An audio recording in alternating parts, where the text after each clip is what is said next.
నమస్కారం ETV news కి స్వాగతం. ముందుగా ముఖ్యాంశాలు. యూనివర్సల్ హెల్త్ పాలసీకి ఏపీ కేబినెట్ గ్రీన్ సిగ్నల్.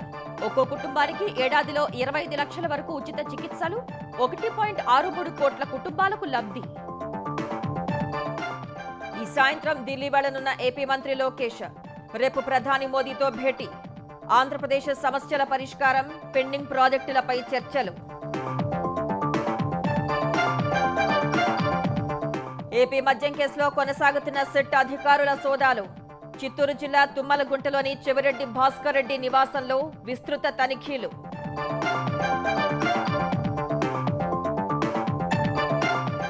వరదలతో కకావికలమైన కామారెడ్డి జిల్లాలో రేవంత్ పర్యటన.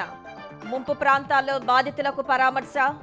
నష్టాలపై కాసేపట్లో కలెక్టరేట్లో సమీక్ష.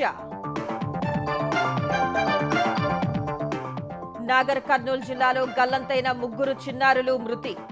ఉప్పనూతల, కల్వకుంట్ల మండలాల్లో మృతదేహాలు గుర్తించిన పోలీసులు. తెలంగాణలో ఉరకలేస్తున్న గోదావరి. అన్ని ప్రాజెక్టుల గేట్లు ఎత్తి నీటిని వదులుతున్న అధికారులు. భద్రాచలంలో మొదటి ప్రమాద హెచ్చరిక జారీ. ఢిల్లీలో ఉధృతంగా ప్రవహిస్తున్న యమునా నది. జలమయమైన పరివాహక ప్రాంతాలు. అనేక చోట్ల రోడ్లపైకి వరద చేరి స్తంభించిన రాకపోకలు. ఎన్ఐఆర్ఎఫ్ ర్యాంకుల్లో వరుసగా 7వ అగ్రస్థానంలో ఐఐటి మద్రాస్. 2వ స్థానంలో బెంగళూరు ఐఐఎస్సి. తర్వాత 3 స్థానాల్లో బాంబే, ఢిల్లీ, కాన్పూర్ ఐఐటీలు.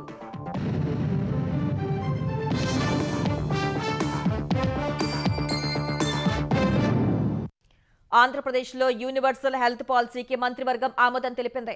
ఈ మేరకు ఏడాదిలో ఒక్కో కుటుంబానికి 25 లక్షల రూపాయల వరకు ఉచిత చికిత్సలు అందించే విధంగా కొత్త విధానానికి ఆమోద ముద్ర వేసింది. ఆయుష్మాన్ భారత్ ఎన్టీఆర్ వైద్య సేవా పథకం కింద పౌరులందరికీ ఆరోగ్య బీమా కల్పించనుండగా ఆర్థిక స్థితిగతులతో సంబంధం లేకుండా అందరికీ హెల్త్ పాలసీ వర్తించే విధంగా నిర్ణయించింది. ఈ విధానం ద్వారా ఏపీలోని 1.63 కోట్ల కుటుంబాలకు ఆరోగ్య బీమాను అందించేలా ప్రభుత్వ కార్యాచరణ రూపొందించింది. మొత్తం 2493 నెట్వర్క్ ఆసుపత్రుల్లో ఉచితంగా వైద్య సేవలు పొందే విధంగా ఎన్టీఆర్ వైద్య సేవ హైబ్రిడ్ విధానానికి కేబినెట్ ఆమోదం తెలిపింది.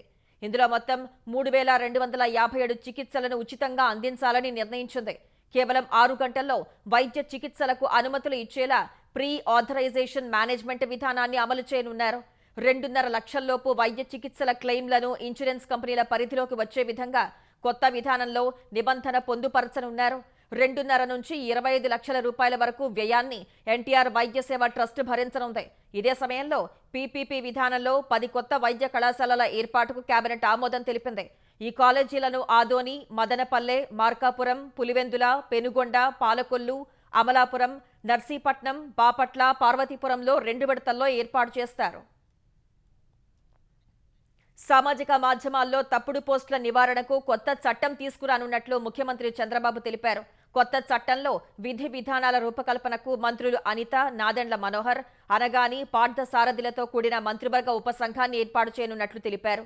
మంత్రివర్గ సమావేశం తర్వాత జరిగిన రాజకీయ అంశాలపై చర్చలో ఈ నిర్ణయం తీసుకున్నారు. సామాజిక మాధ్యమాల్లో తప్పుడు పోస్టులు పెట్టే వారిపై కఠిన చర్యలు ఉండేలా చట్టం తీసుకురావాలని, అందుకోసం ఉపసంఘం కృషి చేయాలని సీఎం చంద్రబాబు సూచించారు. మరోవైపు అక్రమ నిర్మాణాల క్రమబద్ధీకరణకు మంత్రివర్గం తెలిపింది. జీఎస్టీ సంస్కరణలు తీసుకువచ్చిన కేంద్ర ప్రభుత్వాన్ని అభినందించింది. భారత్ త్వరలోనే ప్రపంచం ఆర్థిక వ్యవస్థల్లో తొలి 3 స్థానాల్లోకి చేరుతుందని సీఎం ధీమా వ్యక్తం చేశారు. ఆంధ్రప్రదేశ్ విద్యాశాఖ మంత్రి నారా లోకేష్ రేపు ప్రధాని నరేంద్ర మోదీతో భేటీ కానున్నారు. ఇందుకోసం ఈ సాయంత్రం ఢిల్లీ వెళ్లనున్న ఆయన ఏపీ సమస్యలు, తాజా రాజకీయ పరిణామాలపై చర్చించనున్నారు. యోగాంధ్ర నిర్వహణ విజయవంతంపై రూపొందించిన పుస్తకాన్ని లోకేష్ ప్రధానికి అందజేస్తారు. ఢిల్లీలో పలువురు కేంద్ర మంత్రుల్ని కలవనున్న లోకేష్ ఏపీలోని పెండింగ్ ప్రాజెక్టులకు సత్వర పరిష్కారం కోసం విజ్ఞప్తి చేయనున్నారు. తర్వాత విజయవాడ రానున్న ఆయన అక్కడ జరిగే గురు పూజోత్సవ కార్యక్రమంలో సీఎం చంద్రబాబుతో కలిసి లోకేష్ పాల్గొంటారు. 100 ఏళ్లలో ఎప్పుడూ రానంత వరద కామారెడ్డిలో వచ్చిందని, ప్రభుత్వం ఖచ్చితంగా వరద బాధితుల్ని ఆదుకుంటుందని సీఎం రేవంత్ రెడ్డి హామీ ఇచ్చారు. వరదలకు మైనర్, మేజర్ ఇరిగేషన్ ప్రాజెక్టుకు దెబ్బతిన్నాయన్న ఆయన ప్రజల కష్టాలు, జరిగిన నష్టాలను చూడటానికే ఇక్కడకు వచ్చామని తెలిపారు. వరదలకు శాశ్వత పరిష్కారానికి ప్రణాళికలు సిద్ధం చేయాలని అధికారుల్ని సీఎం ఆదేశించారు. క్షేత్రస్థాయిలో పర్యటించి అధికారులు వరద నష్టాన్ని అంచనా వేయాలని ఆదేశాలు జారీ చేశారు. ఇసుక మేటల తొలగింపునకు నిధులు మంజూరు చేస్తామన్న సీఎం కామారెడ్డిలో వరదలకు దెబ్బతిన్న పంటలకు నష్టపరిహారం అందిస్తారని వెల్లడించారు. అన్ని సమస్యలు పరిష్కరించే బాధ్యత ప్రభుత్వం తీసుకుంటుందని రేవంత్ రెడ్డి భరోసా ఇచ్చారు. మీకు వచ్చిన కష్టం, మీకు జరిగిన నష్టం ఒక అవగాహన వస్తే మిమ్మల్ని ఆదుకోవాలనేదే ప్రధానమైన ఆలోచన. ఈరోజు ఆడ లంబాడి సోదరిమణులు భూమి పోయి ఇండ్లు పోయి అసలు పూర్తిగా సర్వం కోల్పోయిన నిరాశ్రయులుగా నిలబడే పరిస్థితి వచ్చింది. అందుకే అది శాశ్వతంగా ఈ సమస్యల పరిష్కారం కోసం అంచనాలను ప్రిపేర్ చేయండి. ఇసుక మేటలకు కూడా ప్రత్యేకంగా నిధులు ఇచ్చి మళ్ళా వ్యవసాయ యోగ్యం అయ్యేటట్టుగా వాళ్లకు నిధులు ఇచ్చేటట్టు, మునిగిపోయిన పంటకు నష్టపరిహారం కూడా ఇచ్చేటట్టు, కొట్టుకుపోయిన రోడ్లు ప్రాజెక్టులను కూడా మళ్ళీ తిరిగి నిర్మించడానికి ఈ రోజు అన్ని నిర్ణయాలు తీసుకుంటున్నాం. ఇప్పుడు ఇక్కడ నుంచి వెళ్ళిన తర్వాత ఇంకా కొన్ని ప్రాంతాలను పర్సనల్ గా చూసి కలెక్టర్లను అందరినీ అందరు అధికారులతో మాట్లాడి అన్ని సమస్యలు పరిష్కరించే బాధ్యత ప్రభుత్వం తీసుకుంటది. మీ గ్రామాలలో జరిగిన శాశ్వతమైన నష్టాన్ని అంచనా వేయించండి. వాటన్నిటిని రిపేర్ చేసి వాటిని బాగు చేపించి మిమ్మల్ని ఆదుకునే బాధ్యత ఈ ప్రభుత్వం తీసుకుంటది. ప్రభుత్వం మీకు అండగా ఉంటుందని తెలియజేయాలి. అంతకుముందు వరదలకు అల్లాడిపోయిన కామారెడ్డి జిల్లాలో మంత్రులతో కలిసి సీఎం రేవంత్ రెడ్డి పర్యటించారు. ఎర్రపహాడ్లో వరద ప్రభావిత ప్రాంతాలను సీఎం పరిశీలించారు. లింగంపల్లి కుర్దు ఆర్ఎండ్బి బ్రిడ్జ్ ను పరిశీలించిన రేవంత్ రెడ్డి వరదల సమయంలో బ్రిడ్జ్ పరిస్థితిపై ఏర్పాటు చేసిన ఫోటో ఎగ్జిబిషన్ ను సందర్శించారు. తాత్కాలిక మరమ్మతులతో సరిపట్టకుండా బ్రిడ్జ్ నిర్మాణానికి పూర్తి స్థాయి ప్రణాళికలు సిద్ధం చేయాలని అధికారులను ఆదేశించారు. భవిష్యత్తులో ఇలాంటి పరిస్థితులు తలెత్తకుండా బ్రిడ్జ్ కమ్ బ్యారేజ్ లేదా బ్రిడ్జ్ కమ్ చెక్ డ్యాం తరహాలో నిర్మాణం సాధ్యాలను పరిశీలించాలని సూచించారు. అందుకు ప్రతిపాదనలు సిద్ధం చేయాలని ఆదేశించారు. తర్వాత లింగంపేట మండలం బురుగిద్దలో దెబ్బతిన్న పొలాలు, రోడ్లు, జీఆర్ కాలనీని సీఎం పరిశీలించారు. ఎగువన కురుస్తున్న వర్షాలకు తెలంగాణలోని గోదావరి ప్రాజెక్టులకు వరద ఉధృతి కొనసాగుతోంది. శ్రీరామ్ సాగర్ ప్రాజెక్టుకు 1,25,000 క్యూసెక్కుల ఇన్ఫ్లో వస్తుండగా 23 గేట్ల ద్వారా 1,00,000 క్యూసెక్కులను దిగువకు వదులుతున్నారు. శ్రీపాద ఎల్లంపల్లి జలాశయంలోకి ఎస్ఆర్ఎస్పీ కడెం ప్రాజెక్టు పరివాహక ప్రాంతాల నుంచి భారీగా వరద వచ్చి చేరుతోంది. ప్రాజెక్టు 22 గేట్లు ఎత్తి 2,25,462 క్యూసెక్కులను దిగువకు వదులుతున్నారు. మెదక్ జిల్లాలోని పుణ్యక్షేత్రం ఏడుపాయల వనదుర్గమ్మ ఆలయం 21 రోజులుగా జల దిగ్బంధంలోనే ఉంది. వనదుర్గ ఆనకట్ట నుంచి 31,000 క్యూసెక్కుల వరద నీరు దిగువకు విడుదల చేయగా గర్భగుడి ముందు ఉన్న నదీపాయ ఉధృతంగా ప్రవహిస్తోంది. వనదుర్గ ఆనకట్ట గుడివైపు భక్తులు వెళ్లకుండా పోలీసులు బ్యారికేడ్లు ఏర్పాటు చేశారు. భద్రాచలం వద్ద గోదావరి నీటిమట్టం 43 అడుగులకు పెరిగింది. నీటిమట్టం భారీగా పెరగటంతో అధికారులు మొదటి ప్రమాద హెచ్చరిక జారీ చేశారు. భక్తులు నది లోపలికి వెళ్లకుండా ఏర్పాట్లు చేశారు. యమునా నది ఉధృతితో ఢిల్లీ పరిసర ప్రాంతాల్లోని లోతట్టు కాలనీల పరిస్థితి దారుణంగా ఉంది. అనేక ప్రాంతాలు జల దిగ్బంధంలో చిక్కుకున్నాయి. ఇళ్లలోకి వరద చేరటంతో ఆయా ప్రాంతాల ప్రజలు తీవ్రంగా ఇబ్బంది పడుతున్నారు. రోడ్లపై కూడా మోకాళ్ల లోతులో వరద నీరు నిల్చుంది. చాలా ప్రాంతాల్లో ట్రాఫిక్ ను మళ్లించారు. యమునా నది ప్రమాద స్థాయి 205.33 అడుగులు కాగా ఉదయం ఢిల్లీ పాత రైల్వే వంతెన వద్ద 207.48 అడుగులకు పెరిగింది. ఈ కారణంగా యమునా బజార్, మొనాస్టరీ మార్కెట్లు జలమయమయ్యాయి. చాలా వరకు ఇళ్లు జల దిగ్బంధంలోనే ఉన్నాయి. కొద్దిపాటి వస్తువులతో సహాయ శిబిరాలకు వెళ్లిన ప్రజలకు నిరాశ ఎదురైంది. అక్కడ కూడా వరద పోటెత్తగా మరో చోటికి తరలి వెళ్లారు.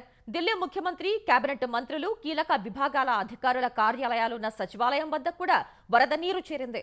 వాసుదేవ్ ఘాట్, మయూర్ విహార్, ఫేజ్ 1 వంటి లోతట్టు ప్రాంతాలను వరద ముంచెత్తింది. ఢిల్లీ రాజధాని ప్రాంతంలో పలుచోట్ల నీరు నిలిచి భారీగా ట్రాఫిక్ జామ్ అవుతోంది. అలీపూర్ ప్రాంతంలో జాతీయ రహదారిపైనే లోతైన గొయ్యి ఏర్పడింది. సివిల్ లైన్స్ ప్రాంతంలో కార్లు నీట మునిగాయి. బేలా రోడ్, కశ్మీర్ గేట్ పరిసరాల్లో వర్షం నీరు నిలిచింది. జీఎస్టీ రేట్లను తగ్గించడం స్వాతంత్ర భారతావని చరిత్రలో అతిపెద్ద సంస్కరణ అని వాణిజ్య శాఖ మంత్రి పీయూష్ గోయల్ అన్నారు. ప్రధాని మోదీ అందించిన దీపావళి కానుక పట్ల ప్రజలంతా సంతోషంగా ఉన్నారని ఢిల్లీలో తెలిపారు. పన్నులు తగ్గించడం తాలూకా ప్రయోజనాలను పూర్తిగా వినియోగదారులకు అందించాలని పారిశ్రామిక వర్గాలను కోరారు. జీఎస్టీ సంస్కరణలు దేశంలో డిమాండ్ను భారీగా పెంచుతాయన్న కేంద్ర మంత్రి తద్వారా ఉత్పత్తి పెరుగుతుందన్నారు. ఉద్యోగ, ఉపాధి అవకాశాలు కూడా భారీగా పెరుగుతాయని వివరించారు. ఫలితంగా వృద్ధి రేటు పరుగులు పెడుతుందని పేర్కొన్నారు. భారత్లో తయారీని ప్రోత్సహించాలని పారిశ్రామిక వర్గాలకు ఆయన విజ్ఞప్తి చేశారు. Consumers will benefit in a very big way with the reduction in taxes across the board on almost all items of our day-to-day needs, and the amount of changes made in process and procedure will contribute also to the ease of doing business. These lower rates will support growth of demand, and industry's scale of operation in the country will grow by leaps and bounds. Greater demand will lead to greater investment, greater jobs, and the virtuous cycle of growth will get a leg up, will get a big boost. This will contribute to ease of living, better quality of life for the 1.4 billion citizens. పేదలకు ఉపయోగపడే విద్య, ఆరోగ్య సంరక్షణ, వ్యవసాయంలో GST slab సవరించడాన్ని స్వాగతిస్తున్నట్లు CM Chandrababu తెలిపారు. ఈ నిర్ణయం సమాజంలోని అన్ని వర్గాలకు మేలు కలగజేస్తుందని ఎక్స్లో పోస్ట్ చేశారు. ఈ గొప్ప మార్పునకు ముందడుగు వేసిన ప్రధాని నరేంద్ర మోదీ కేంద్ర ఆర్థిక మంత్రి నిర్మలా సీతారామన్ అభినందిస్తున్నట్లు చంద్రబాబు తెలిపారు. కేంద్రం జీఎస్టీ భారాన్ని తగ్గించడం ద్వారా తదుపరి తరం సంస్కరణలకు శ్రీకారం చుట్టారని ఉప ముఖ్యమంత్రి పవన్ కళ్యాణ్ ప్రశంసించారు. పేదలు, మధ్య తరగతి, రైతులు ఆరోగ్య సంరక్షణకు ఇది గణనీయమైన ఉపశమనమని ఎక్స్లో పేర్కొన్నారు. ఈ జీఎస్టీ సంస్కరణలు దేశానికి నిజమైన దీపావళి బహుమతిగా నిలుస్తాయని పవన్ వెల్లడించారు. జీఎస్టీ సంస్కరణలో భాగంగా స్లాబ్లను 4 నుంచి 2కు తగ్గించడాన్ని కాంగ్రెస్ 1.5 జీఎస్టీగా అభివర్ణించింది. నిజమైన 2.0 జీఎస్టీ కోసం ఎదురుచూపులు కొనసాగనున్నట్లు పేర్కొంది. స్లాగ్ల తగ్గింపు వల్ల రాష్ట్రాలు కోల్పోయే ఆదాయానికి 5 ఏళ్లు పరిహారం చెల్లించాలని కాంగ్రెస్ డిమాండ్ చేసింది. 2024-25 ఆర్థిక సంవత్సరంలో వసూళ్లను ఆధారం చేసుకుని ఈ పరిహారం చెల్లించాలని సూచించింది. జీఎస్టీని సరళీకరించాలని 10 ఏళ్లుగా తాము డిమాండ్ చేస్తున్నట్లు కాంగ్రెస్ అధ్యక్షుడు మల్లికార్జున ఖర్గే గుర్తు చేశారు. 1 నేషన్ 1 ట్యాక్స్ ను మోదీ సర్కార్ 1 నేషన్ 9 ట్యాక్స్ గా మార్చినట్లు విమర్శించారు. ప్రధాని నరేంద్ర మోదీ గుజరాత్ సీఎంగా ఉన్నప్పుడు జీఎస్టీని తీవ్రంగా వ్యతిరేకించినట్లు చెప్పారు. ఇప్పుడు ఆయన నేతృత్వంలోని బీజేపీ ప్రభుత్వం రికార్డు స్థాయిలో జీఎస్టీ వసూలు చేస్తోందని ఖర్గే ఆరోపించారు. సామాన్యుల నుంచి అధిక పన్నులు వసూలు చేస్తూ దాన్ని గొప్ప పనిగా చెప్పుకుంటోందన్నారు. వ్యవసాయ రంగానికి చెందిన 36 వస్తువులపై పన్ను విధించడం దేశ చరిత్రలో ఇదే మొదటిసారి అని ఖర్గే విమర్శించారు. నాగర్ కర్నూలు జిల్లాలో 3 పిల్లలు కనిపించకుండా పోయిన కేసును పోలీసులు ఛేదించారు.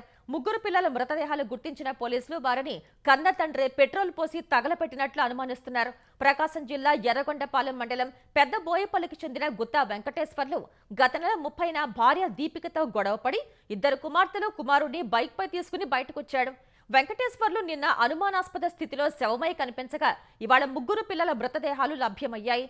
ఉప్పనుంతల మండలం సూర్యతండా వద్ద చిన్నారుల మృతదేహాలు దొరక్క కల్వకుర్తి మండలం తాండ్ర శివార్లో మరో చిన్నారి మృతదేహం లభ్యమైంది. డిండి ప్రాజెక్టు పరిసరాల్లో 3 రోజులుగా వెంకటేశ్వర్లు తిరుగుతున్నట్లు గుర్తించారు. ఈ ఘటనపై పోలీసులు దర్యాప్తు చేపట్టారు. బాలికలపై అత్యాచారానికి పాల్పడిన 2 వేర్వేరు కేసుల్లో నల్గొండ పోక్సో కోర్టు సంచలన తీర్పులు వెలువరించింది. 8 ఏళ్లు 11 ఏళ్ల బాలికలపై అఘాయిత్యానికి పాల్పడిన దోషులకు ఒకరికి 20 ఏళ్లు, మరొకరికి 22 ఏళ్ల జైలు శిక్ష విధించింది. 2018లో 8 ఏళ్ల బాలికపై లారీ క్లీనర్ భాస్కరాచారి అత్యాచారం చేశాడు. 2019 నుంచి ఈ ఘటనపై కోర్టులో వాదోపవాదాలు జరగ్గా ఇవాళ నల్గొండ పోక్సో కోర్టు తీర్పు వెలువరించింది. నిందితుడు భాస్కరాచారికి 20 ఏళ్లు జైలు శిక్ష సహా 25,000 జరిమానా విధించింది. బాధిత కుటుంబానికి 10 లక్షల పరిహారం చెల్లించాలని తీర్పు వెలువరించింది. అటు 2016లో 11 ఏళ్ల బాలికపై అత్యాచారం కేసులో దోషి యాదయ్యకు 22 ఏళ్ల జైలు శిక్ష, 35,000 జరిమానాను విధించింది. బాధితులకు 10,50,000 పరిహారం అందించాలని తీర్పు వెలువరించింది. స్కూల్ బస్సు కింద పడి ఎల్కేజీ విద్యార్థిని మృతి చెందిన ఘటన నల్గొండ దేవరకొండ రోడ్లో చోటు చేసుకుంది.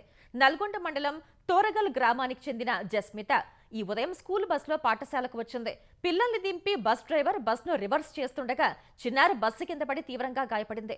వెంటనే టీచర్స్ చిన్నారిని ప్రభుత్వ ఆసుపత్రికి తీసుకువెళ్లగా అప్పటికే మృతి చెందినట్లు వైద్యులు చెప్పారు. చిన్నారి మృతితో తల్లిదండ్రులు, బంధువులు, గ్రామస్తులు కన్నీటి పర్యంతమయ్యారు. ఈ ఘటనపై కేసు నమోదు చేసుకున్న పోలీసులు దర్యాప్తు చేపట్టారు. ఏపీ మద్యం కుంభకోణం కేసులో సిట్ అధికారుల సోదాలు కొనసాగుతున్నాయి. తిరుపతి గ్రామీణం తుమ్మలగుంటలో తనిఖీలు కొనసాగిస్తున్నారు. వైసీపీ నేత చెవిరెడ్డి భాస్కర్ రెడ్డి ఇంట్లో విస్తృత తనిఖీలు చేపట్టారు. చెవిరెడ్డి ఇంటికి నిన్న తాళం వేసి ఉండటంతో వెనుతిరిగిన అధికారులు ఇవాళ భాస్కర్ రెడ్డి ఇంట్లో సోదాలు చేస్తున్నారు. ఈ కేసులో 79 రోజులుగా చెవిరెడ్డి భాస్కర్ రెడ్డి జ్యుడిషియల్ రిమాండ్లో ఉన్నారు. ఆయన కుమారుడు చెవిరెడ్డి మోహిత్ రెడ్డి 39వ నిందితునిగా ఉన్నారు. చెవిరెడ్డికి చెందిన హైదరాబాద్లోని కార్యాలయాల్లో కూడా నిన్న అధికారులు తనిఖీలు చేశారు. సిబిఆర్ ఇన్ఫ్రా పేరుతో చిత్తూరులో ఉన్న విజయానందరెడ్డి ఇంట్లో నిన్న తనిఖీలు నిర్వహించారు.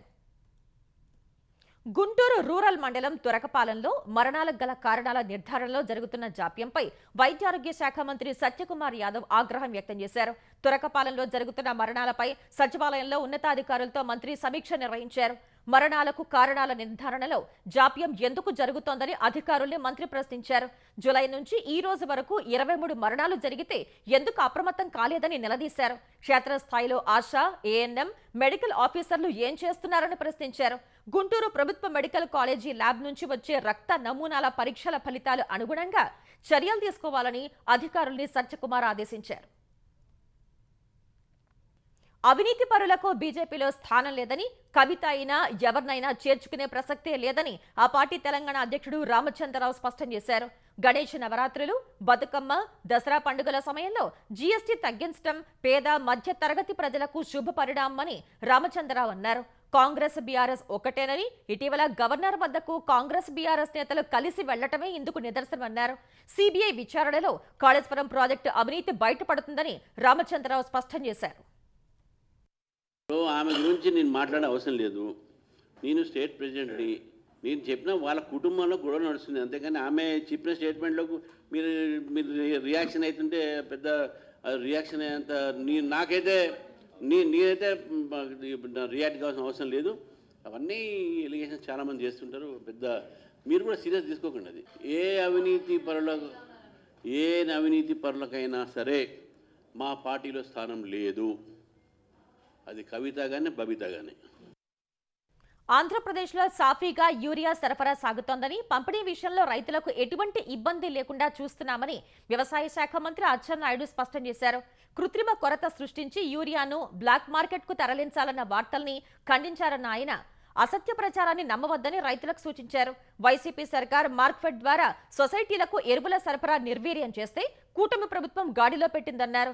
యూరియా సరఫరా, పంపిణీ పూర్తి పారదర్శకంగా అమలు చేస్తూ గతానికి భిన్నంగా మార్క్ఫెడ్ ప్రైవేటు పంపిణీ నిష్పత్తిని పెంచామని వెల్లడించారు. గతంతో పోలిస్తే ఈ ఏడాది రైతులకు 31% అధికంగా యూరియా సరఫరా చేశామని అచ్చెన్నాయుడు తెలిపారు.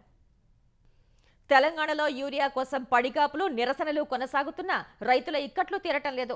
యూరియా పంపిణీ చేయాలంటూ హుస్నాబాద్లో రైతులు మంత్రి పొన్నం ప్రభాకర్ క్యాంపు కార్యాలయాన్ని ముట్టడించారు. పోలీసులు అడ్డుకోవడంతో అక్కడే బైఠాయించి ఆందోళన చేపట్టారు.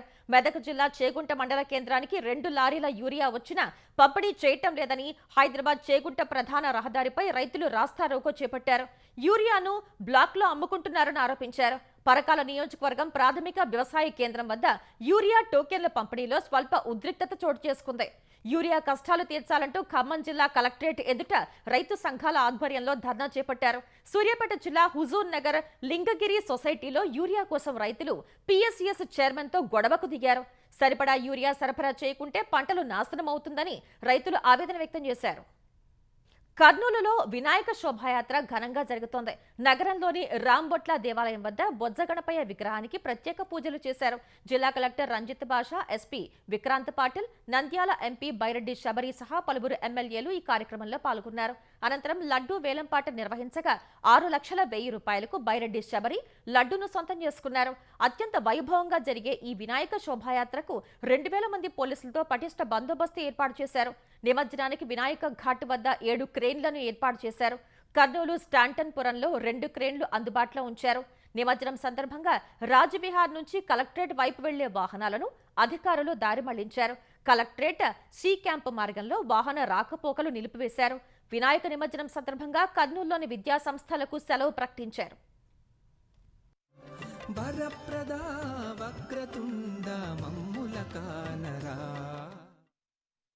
National institutional ranking framework NIRF ర్యాంకుల్లో ఐఐటి మద్రాస్ వరుసగా 7వ సంవత్సరం దేశంలో మొదటి ర్యాంక్ కైవసం చేసుకుంది. కేంద్ర విద్యాశాఖ మంత్రి ధర్మేంద్ర ప్రధాన్ విడుదల చేసిన NIRF ర్యాంకుల్లో బెంగళూరులోని Indian institute of science IISc 2వ స్థానంలో నిలిచింది. తర్వాత IIT Bombay, IIT Delhi, IIT Kanpur 3, 4, 5వ స్థానాల్లో ఉన్నాయి. విశ్వవిద్యాలయాల ర్యాంకింగ్స్ లో IISc బెంగళూరు మొదటి స్థానంలోనూ, ఢిల్లీలోని జవహర్లాల్ నెహ్రూ యూనివర్సిటీ 2వ స్థానంలో నిలిచింది. 3-4 స్థానాల్లో Manipal academy of higher education, ఢిల్లీలోని జామియా మిలియా ఇస్లామియా ఉన్నాయి. కాలేజీల జాబితాలో ఢిల్లీ యూనివర్సిటీ పరిధిలోని హిందూ కళాశాల అగ్రస్థానంలో ఉంది. మెరండా హౌస్, హన్స్రాజ్, కిరోరి మాల్ కళాశాలలు 2, 3, 4 స్థానాల్లో నిలిచాయి. సెయింట్ స్టీఫెన్స్ కళాశాల 5వ స్థానంలో ఉంది. ఓపెన్ యూనివర్సిటీల జాబితాలో ఇందిరాగాంధీ నేషనల్ ఓపెన్ యూనివర్సిటీ మొదటి స్థానం దక్కించుకోగా మైసూర్లోని కర్ణాటక ఓపెన్ యూనివర్సిటీ 2వ స్థానంలో ఉంది.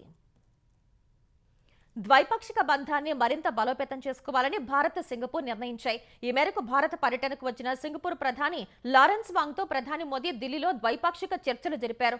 ప్రపంచ వ్యాప్తంగా అనిశ్చిత పరిస్థితులు నెలకొన్న వేళ సమగ్ర వ్యూహాత్మక భాగస్వామ్యాన్ని పెంపొందించుకోవాలని ఇరువురు ప్రధానమంత్రులు నిర్ణయించారు.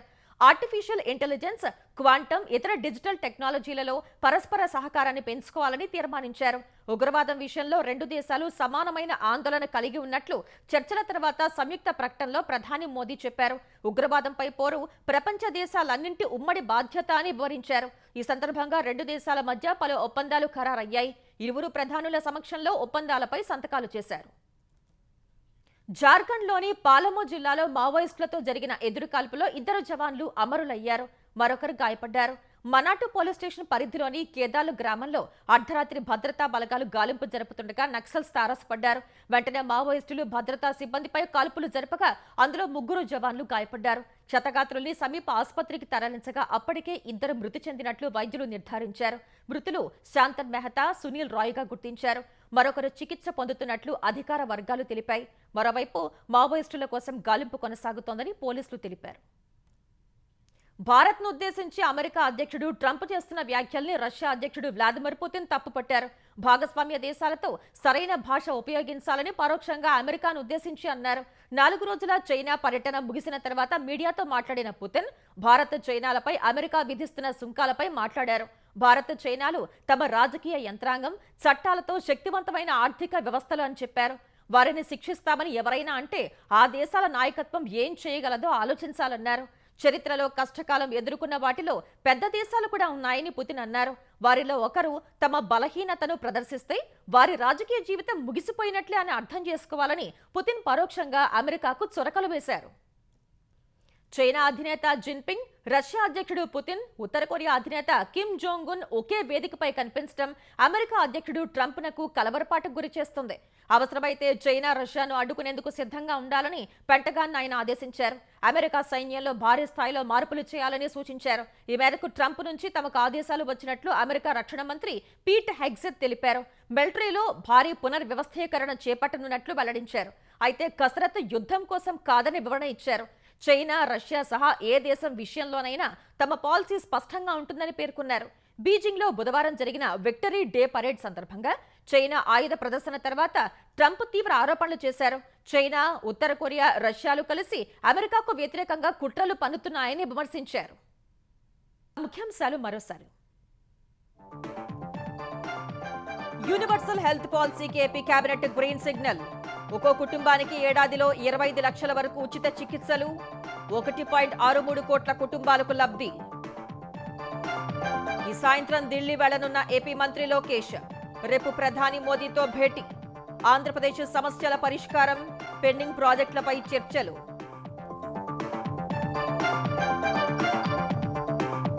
ఏపీ మద్యం కేసులో కొనసాగుతున్న సిట్ అధికారుల సోదాలు. చిత్తూరు జిల్లా తుమ్మలగుంటలోని చెవిరెడ్డి భాస్కర్ రెడ్డి నివాసంలో విస్తృత తనిఖీలు.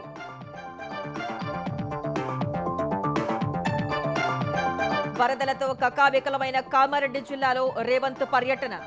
ముంపు ప్రాంతాల్లో బాధితులకు పరామర్శ. నష్టాలపై కాసేపట్లో కలెక్టరేట్లో సమీక్ష.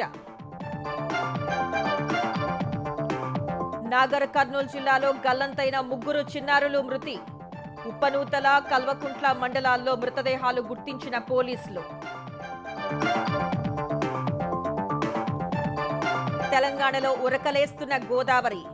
అన్ని ప్రాజెక్టుల గేట్లు ఎత్తి నీటిని వదులుతున్న అధికారులు. భద్రాచలంలో మొదటి ప్రమాద హెచ్చరిక జారీ. ఢిల్లీలో ఉధృతంగా ప్రవహిస్తున్న యమునా నది. జలమయమైన పరివాహక ప్రాంతాలు. అనేక చోట్ల రోడ్లపైకి వరద చేరి స్తంభించిన రాకపోకలు. ఎన్ఐఆర్ఎఫ్ ర్యాంకుల్లో వరుసగా 7వ సారి అగ్రస్థానంలో ఐఐటి మద్రాస్, 2వ స్థానంలో బెంగళూరు ఐఐఎస్సి, తర్వాత 3 స్థానాల్లో బాంబే, ఢిల్లీ, కాన్పూర్ ఐఐటీలు.